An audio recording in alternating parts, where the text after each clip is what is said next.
Il y a des châteaux qui ont une histoire. C'est déjà pas mal. Normalement, tous les châteaux, ils ont une histoire. Il y en a qui en ont deux. Deux, c'est mieux que un. Mais il y a Entrecasteaux. Lui, il en a 3. Un crime, un naufrage et une révolution qui voulait raser le bâtiment et qui s'est fait avoir par un curé. Entrecasteaux, village de 1000 habitants sur la Bresque, entre Cotignac et l'Orgue. Un château du XIe siècle remanié au XVIe et XVIIe siècle. Un jardin à la française que certains attribuent à le nôtre. Et depuis le 30 mai 1784, une réputation qui n'a pas vieilli d'un jour. Il s'est passé quoi ce soir-là ? Le soir de Pentecôte, la marquise est retrouvée morte dans son lit, la gorge tranchée. Son mari est président à Mortier, au Parlement de Provence. C'est lui le chef de la justice locale et c'est lui le meurtrier.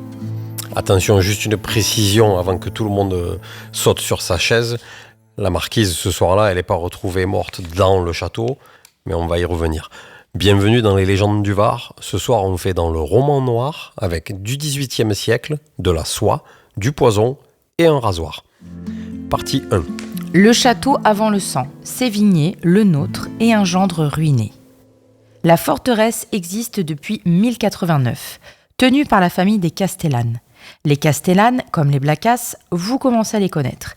Et surtout à comprendre qu'à cette époque, ils étaient partout, ou presque partout dans le Var. Elle passe entre plusieurs mains au fil des siècles, jusqu'en 1669, où elle entre dans l'orbite de François de Grignan, comte de Provence, gendre de la marquise de Sévigné, l'homme qui a épousé la fille de la femme la plus célèbre de la correspondance française. Le gendre de Madame de Sévigné possédait un château dans le Var. Elle lui écrivait probablement des lettres pour lui dire qu'il ne s'en occupait pas assez. Elle lui écrivait surtout pour lui dire qu'elle adorait sa fille et qu'elle souffrait de l'absence. Mais le château, oui, il le possédait. Et il y fait construire le jardin à la française, dont les plans auraient été donnés à la marquise de Sévigné par le nôtre lui-même, à partir des croquis du jardin de l'orangerie de Versailles. François de Grignan meurt ruiné en 1714 et doit vendre le titre et le domaine à Raymond Bruni, trésorier général de France, pour 250 000 livres. 250 000 livres. Et il revend le titre avec... Mais attends, on achète un marquis comme on achète une maison de campagne avec les meubles ? C'est légal sous l'Ancien Régime. La noblesse se transmet, mais elle se vend aussi. Raymond Bruni devient marquis d'Entrecasteaux et fait agrandir le château. Sa famille y résidera jusqu'à la Révolution. Et parmi ses descendants, 2 hommes vont marquer l'histoire, chacun à sa façon. L'un en trop faisant, l'autre en étant trop loin. On commence par le premier. Dans les grandes longueurs. Partie 2. Jean-Baptiste, le président qui jugeait les autres. Jean-Baptiste Bruni d'Entrecasteaux naît à Aix-en-Provence le 19 juillet 1758. À 26 ans, il est déjà président à Mortier, au Parlement de Provence, la plus haute juridiction régionale. En pourpre et hermine, il rend la justice au nom du roi. C'est lui qui condamne les autres. Et c'est lui qui va finir condamné à mort, par contumace, en effigie, pendant qu'il croupit dans une prison à Lisbonne. On y reviendra en détail parce que c'est surréaliste, quoi.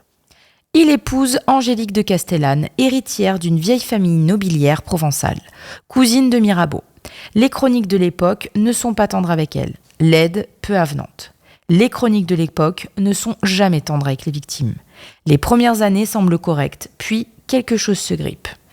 Un homme qui condamne les criminels le matin, qui représente la loi du roi et qui porte la robe.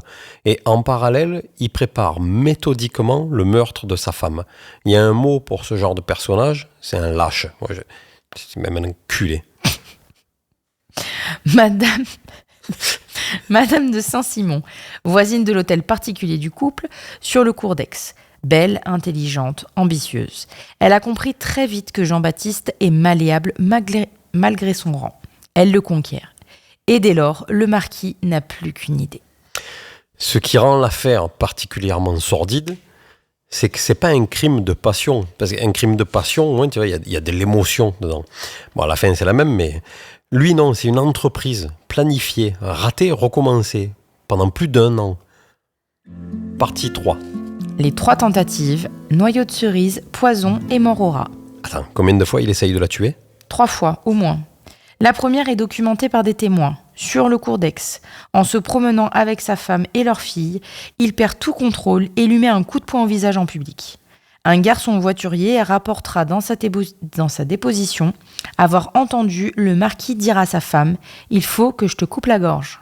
Ouais, tranquille. Donc il annonce le crime sur la voie publique, devant des passants. Et personne ne dit rien, personne n'intervient, personne va trouver la marquise pour lui dire « Attention, il est peut-être un peu dangereux ». Enfin, c'est le détail le plus sinistre de toute l'affaire, ça. C'est 1783. Hein. Un mari qui menace et frappe sa femme, c'est une dispute conjugale. Les voisins se retournent, les voisins continuent. Ensuite, la tentative au poison. Un soir, la marquise est prise d'un mal étrange. Un médecin est appelé, il soupçonne le poison, mais se tait parce que le mari est président du Parlement et que tout le monde a peur. Ah, c'est terrible ça. Donc le médecin qui sait et qui se tait. Tu sais, depuis Molière, les médecins du Var, ils ont un rapport compliqué avec la vérité. Quelques jours avant l'assassinat, un verre de vin provoque une brûlure intense à la marquise qui vomit et survit. L'enquête révélera que le marquis avait acheté de la mort au rat peu de temps auparavant. Il y a également une histoire de noyaux de cerise répandue dans un escalier. Angélique s'en sort à chaque fois avec une robustesse qui dépasse les intentions de son mari. Bon, on ne pouvait pas lui enlever qu'il était inventif, le type. Ouais. Mais il voulait vraiment la tuer, quoi. Et elle continue à vivre sous le même toit que lui. Elle l'aimait encore. Les archives du procès contiennent des témoignages qui disent qu'elle espérait qu'il revienne à elle. Elle ne savait peut-être pas qu'il avait acheté de la mort au rat. Ou peut-être qu'elle refusait de le savoir. Ça, c'est la vraie tragédie de l'histoire. Pas le crime, ce qui précède le crime. Partie 4. La nuit du 30 mai 1784.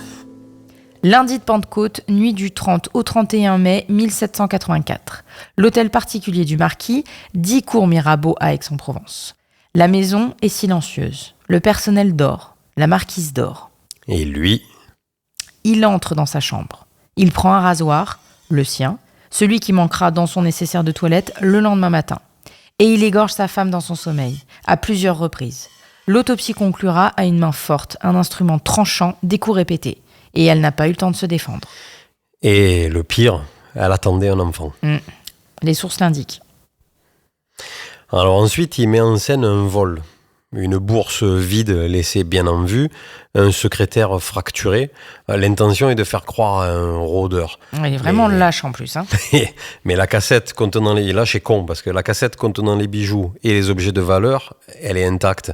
La police, elle ne trouve aucune trace d'effraction, aucune trace d'escalade. Porte intacte, fenêtre intacte, donc personne n'est entré par l'extérieur. Il a oublié que c'était aussi son métier de s'en souvenir. Le personnel de maison est arrêté, interrogé au secret pendant plusieurs jours. Aucun aveu, aucune incohérence. Au matin du 3 juin, le marquis disparaît. Bon, pas besoin d'être Colombo pour comprendre qu'il était mal barré dès le départ. Un président du Parlement qui simule un vol sans forcer une seule serrure, la mise en scène était nulle. C'est le crime d'un homme qui se croyait intouchable. Partie 5. La fuite, le Portugal et la lettre à la reine. Nice d'abord, qui est alors dans le royaume de Sardaigne, hors de portée du Parlement d'Aix. Puis le Portugal par Gênes. À Lisbonne, les autorités portugaises l'arrêtent, mais refusent de l'extrader. Le Portugal qui protège un assassin aristocrate contre une justice aristocrate. Ça va, la fraternité de classe au 18e, c'était solide. Il est incarcéré à la prison de Limoeiro, à Lisbonne. C'est du portugais, oui, ça. Oui, je ne sais pas parler portugais, désolé. Le 17 juillet 1784, le jour même de son arrivée. Et là, depuis sa cellule, il écrit une longue lettre à la reine du Portugal pour demander sa grâce. Pas culotté, le gars. Et il parle de quoi dans cette lettre ? Il parle de sa maîtresse, Madame de Saint-Simon, qu'il appelle son âme divine. La lettre est décrite par ceux qui l'ont lue aux archives comme à la fois cynique et sentimentale à l'excès. Il y réclame le châtiment suprême pour mettre fin à ses tourments, mais l'intention réelle est transparente. Attendrir la reine pour obtenir sa liberté. Il ne mentionne sa femme assassinée que pour la forme. Incroyable. Il a tué sa femme pour être avec sa maîtresse et depuis la prison, il écrit une lettre à une reine étrangère pour lui parler de l'âme divine de la dite maîtresse. Ce type est né avant le culot, quoi. Et bien tu sais quoi, la reine ne lui répond pas favorablement. Le 17 novembre 1784, le Parlement de Provence rend son arrêt par contumace. J'ai du mal avec ce mot. Par contumace. Jean-Baptiste Bruni d'Entrecasteaux est condamné à avoir les poings coupés et à être roué. Le lendemain, l'exécution a lieu à Aix-en-Provence. Mais l'exécution a lieu alors qu'il est en prison à Lisbonne? C'est ce qu'on appelle une exécution en effigie. Pratique médiévale qui s'applique quand le condamné ne peut pas être physiquement présent. On brûle un mannequin de paille ou de bois à sa place. L'exécuteur de haute justice accomplit le rituel complet sur cette représentation. Le droit de l'Ancien Régime a ses élégances. C'est un truc de fou. On l'a brûlé en poupée à Aix devant des gens officiellement. Le 18 novembre 1784, et lui meurt pour de vrai le 16 juin 1785 de fièvre maligne dans sa prison portugaise. À 27 ans. Le lendemain, il est enterré dans l'église Saint-Martin de Lisbonne, loin de la Provence, loin du château, loin de tout ce qu'il avait détruit. Ah, on brûle sa poupée en novembre, il meurt en juin, 6 mois d'écart. Bon, je trouve ça presque poétique.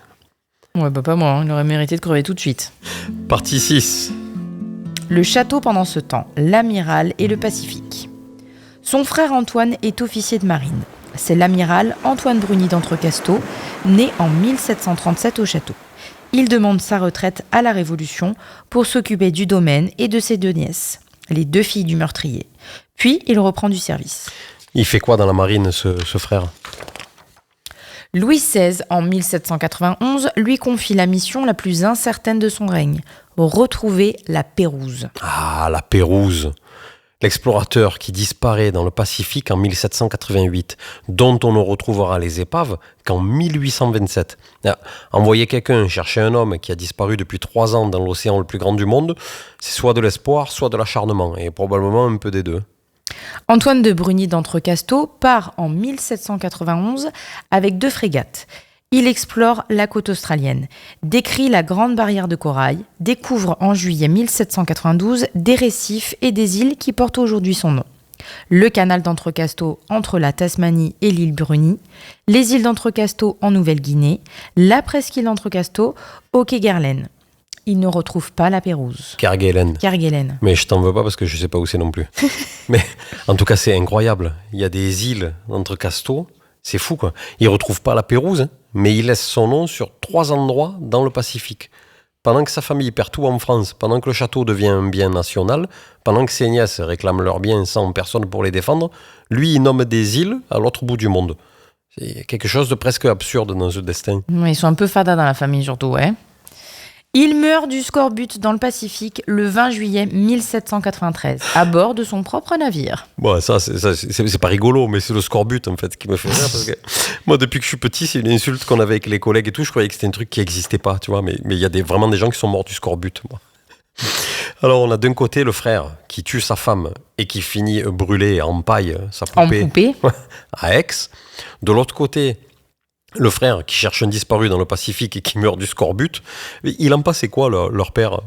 Le père s'appelait Jean-Paul Bruni. Il a pleuré la marquise dans une lettre conservée aux archives. Je cite « Le souvenir de ses vertus augmente une perte qui nous est commune. La main du temps pourra sécher vos larmes, elle ne fera que rouvrir mes blessures. » Il devait plus aimer sa belle-fille que son fils finalement. C'est lui qui a perdu tout à la fois. Sa belle-fille assassinée, son fils coupable, son autre fils mort au large des Antipodes. Et le château. La Révolution débarque. Partie 7. 1794. La Révolution veut raser le château. Les biens du marquis assassin sont confisqués dès 1784. La Révolution confirme et amplifie. Le château devient bien national en 1794. Une société locale, la Société des antipolitiques et républicains d'Entrecasteaux, réclame sa démolition. Les délibérations du conseil de commune vont dans le sens de la démolition. Ouais, ils voulaient tout casser. Quoi. Donc un village qui s'appelle Entrecasteaux veut démolir le château d'Entrecasteaux. Il y a une cohérence qu'on appréciera. Quoi. Les filles du marquis, Marie-Félicité Pulchéry et Elisabeth Angélique se présentent en 1794 avec leur sœur Dorothée pour tenter de récupérer leurs biens. Elles sont les seules héritières légitimes, mais elles sont les filles d'un condamné à mort par le Parlement de Provence, dans une France qui vient de guillotiner les aristocrates. Leur père a été jugé, brûlé en effigie, mort en prison. Leur oncle est mort dans le Pacifique sans testament clair. Donc le château va être rasé, les héritières n'ont rien, et tout le monde a l'air d'accord pour que ça finisse comme ça. Et c'est là qu'intervient le curé dauphin. Partie 8. Le curé marié de force qui sauve le château. La Révolution, dans son enthousiasme anticlérical, a imposé à certains prêtres réfractaires de se marier, pour signifier leur rupture avec l'Église et leur adhésion à la République. Le curé dauphin est de cela. Il a été contraint de se marier. Et c'est cet homme, marié contre son gré, qui va convaincre le conseil de la commune de ne pas raser le château. Plus je lis des histoires comme on est en train de réciter, là, plus je me demande si la fin du monde, la fin de la France, elle n'a pas commencé avec le début de la République, là, tu vois, avec la Révolution.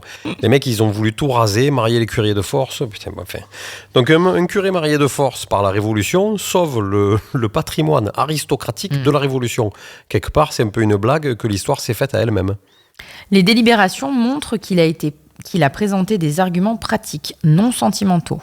Le château peut servir, il représente une valeur matérielle, le raser coûte des ressources qu'un village en guerre n'a pas. Il convainc, le conseil vote contre la démolition.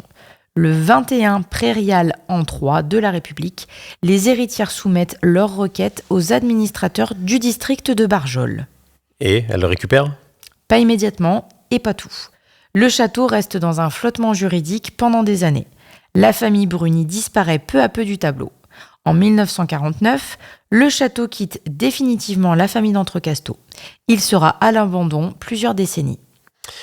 Sauvé par un curé contrarié, abandonné pendant 50 ans, mais l'histoire ne s'arrête pas là. L'histoire ne s'arrête pas là. En 1974, il est racheté par un peintre britannique. Attention, ça va être compliqué. Ian McGarvey-Munn. À tes souhaits. Ouais.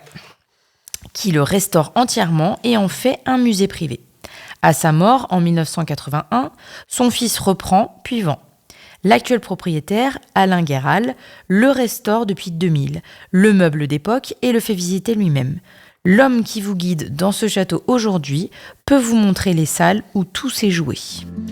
Partie 9. Ce que le château dit à ceux qui le visitent. J'ai une question sur l'affaire du crime. Le marquis est président à Mortier, donc chef de la justice. Il instruit les affaires criminelles, mais son propre crime, il est instruit par qui ? Par le Parlement de Provence, dont il est membre, ses collègues quoi. Ce qui pose une question protocolaire évidente. Le Parlement doit juger l'un des siens, en son absence, et il le fait sans ménagement particulier, condamné à avoir les poings coupés et à être roué. Mais ce qui m'intéresse, c'est pourquoi la condamnation est aussi sévère. T'es bien curieux ce soir, hein ? Mais il aurait pu, tu vois, y avoir des atténuations, des arrangements, un petit peu de conflit d'intérêts. Un homme de ce rang, avec ses relations dans un système où la justice était souvent plus clémente avec les puissants. Ses collègues, ils l'ont condamné à mort, plein fer. Donc soit ils étaient tous vertueux ce jour-là, soit vraiment ils l'aimaient pas, quoi. Oui, ou alors ils étaient amoureux d'Angélique. Mais il y a une autre lecture possible. Jean-Baptiste était haï à la cour du Parlement. Ses violences publiques contre sa femme, sa relation notoire avec Madame de Saint-Simon avaient créé des inimitiés. La condamnation sévère reflète peut-être autant la morale que le règlement de compte entre pairs. Politique, même dans la justice, même en 1784, même pour un meurtre au rasoir. Ce qui reste saisissant dans cette histoire, c'est qu'on connaît le nom du château, le nom du village, le nom du meurtrier et de sa maîtresse, et on connaît à peine celui de la victime. Angélique de Castellane, cousine de Mirabeau, mère de 2 filles, enceinte au moment de sa mort. Elle a attendu que son mari revienne à elle pendant qu'il l'empoisonnait au vin et qu'il piégeait ses escaliers. Il y a un livre récent sur cette affaire intitulé « L'effacement ». C'est exactement le bon mot. Mirabeau, son cousin, deviendra quelques années plus tard l'un des orateurs les plus fulgurants de la Révolution. L'homme qui dira aux représentants du roi « Nous sommes ici par la volonté du peuple et nous n'en sortirons que par la force des baïonnettes. » J'avais joué un spectacle où on la disait cette réplique. Spectacle sur la Révolution française. Où vous rasiez des châteaux et vous forciez des curés à se marier. Et moi j'étais une noble révolutionnaire. Un peu comme Rose Dawson, tu sais, dans Titanic. Ouais, d'accord. Et il ne parlera plus jamais publiquement de sa cousine assassinée. Les grands hommes ont des familles comme tout le monde, avec les mêmes silences. Partie 10. Les 3 hommes et ce qu'ils laissent. Allez, on revient une dernière fois sur les 3 hommes. Parce que ce que je trouve fascinant dans cette histoire, c'est pas chacun pris séparément. C'est qu'ils viennent du même château, de la même famille. Et leurs 3 destins n'ont rien à voir. Jean-Baptiste, le président criminel, mort à 27 ans dans une prison portugaise. L'amiral Antoine, parti chercher quelqu'un qui n'était plus là, mort du scorbut à 56 ans. Et leur père, Jean-Paul, qui survit à tout ça et qui écrit dans une lettre que le temps ne pourra jamais refermer ses blessures. Et le château lui-même, qui passe par Sévigné, un gendre ruiné, un marquis assassin, une révolution, un curé marié de force, 50 ans d'abandon, un peintre britannique et un homme seul qui le restaure depuis 25 ans. Ce château a résisté à tout ce que les gens lui ont fait et il est encore là, ouvert, visitable, avec son jardin magnifique, je le précise, et ses murs qui savent. Les lieux résistent mieux que les hommes. Pas toujours pour de bonnes raisons, mais ils résistent. Épilogue. Allez voir. Le château occupe le centre du village, posé sur son rocher avec son jardin à la française visible depuis la route, ouvert à la visite, guidé par le propriétaire Alain Guéral.